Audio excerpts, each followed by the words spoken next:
Hello everyone, it's me Clayton. I just finished watching the first 4 episodes of Hazbin Hotel.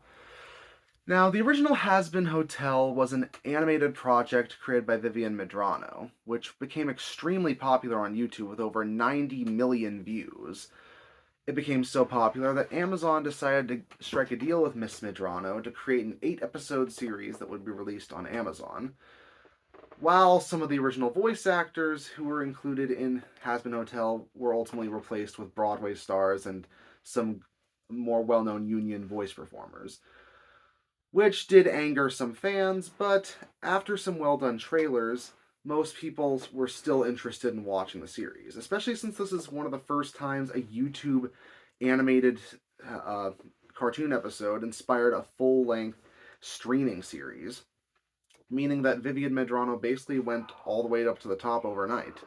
But there's the question of, is this show any good? Let's get to the story, shall we?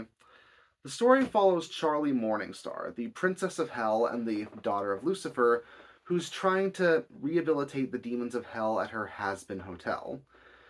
It's a problem considering hell's full of murderers, psychopaths, people obsessed with sex and drugs, basically people who are as sinful as can be. And the angels, knowing this, have one day of the entire year where they decide to exterminate all the demons of hell that they can find. So Charlie attempts to appeal to the head of the angels, named Adam, only to find out that he's going to just kill all the demons in 6 months instead of by next year.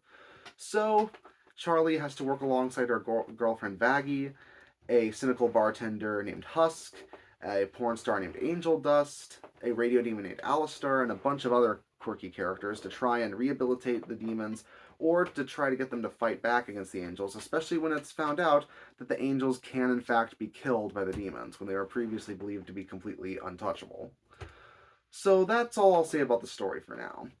The story is certainly something that lends itself to an adult animated comedy, and naturally there's as much swearing, sex jokes, booze, and violence as you'd expect from a premise like this. While the dialogue can sometimes be a bit juvenile, let's just call it that, I do appreciate the variety and the overall creativity with some of the designs and some of the adult jokes. There are jokes in the background, there's jokes in the foreground, there's jokes during important dialogue scenes, some that you have to rewatch episodes in order to get. And there's also a ton of musical numbers because they certainly are doing that to take advantage of the Broadway actors that they managed to get for this. There's a ton of songs to enjoy here, but personally, my favorites are "You're a Loser" which is extremely well done by Keith David as Husk. He's got a very smooth voice even when he has a total potty mouth. And there's also "Respectless," is which takes place at this meeting involving an arms dealer and one of the demons representing the V's, which are basically the main group of villains here outside of the angels. One of the V's is basically this abusive pimp that is a jerk to Angel Dust and basically has him under his thumb.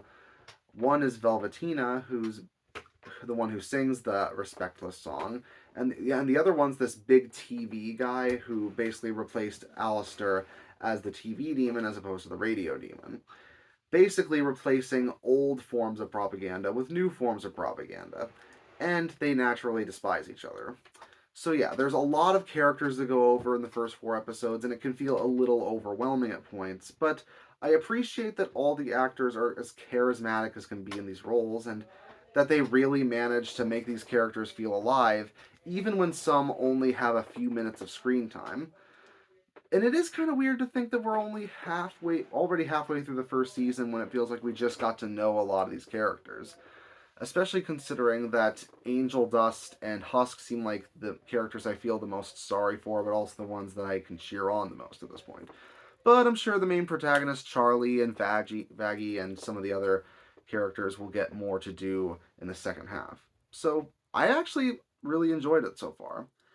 I'm interested in seeing where the story goes from here, and maybe this will inspire other YouTube animators to step up their game to maybe reach where Vivienne is now. So I'll review the rest of the episodes when they come out. See you next time.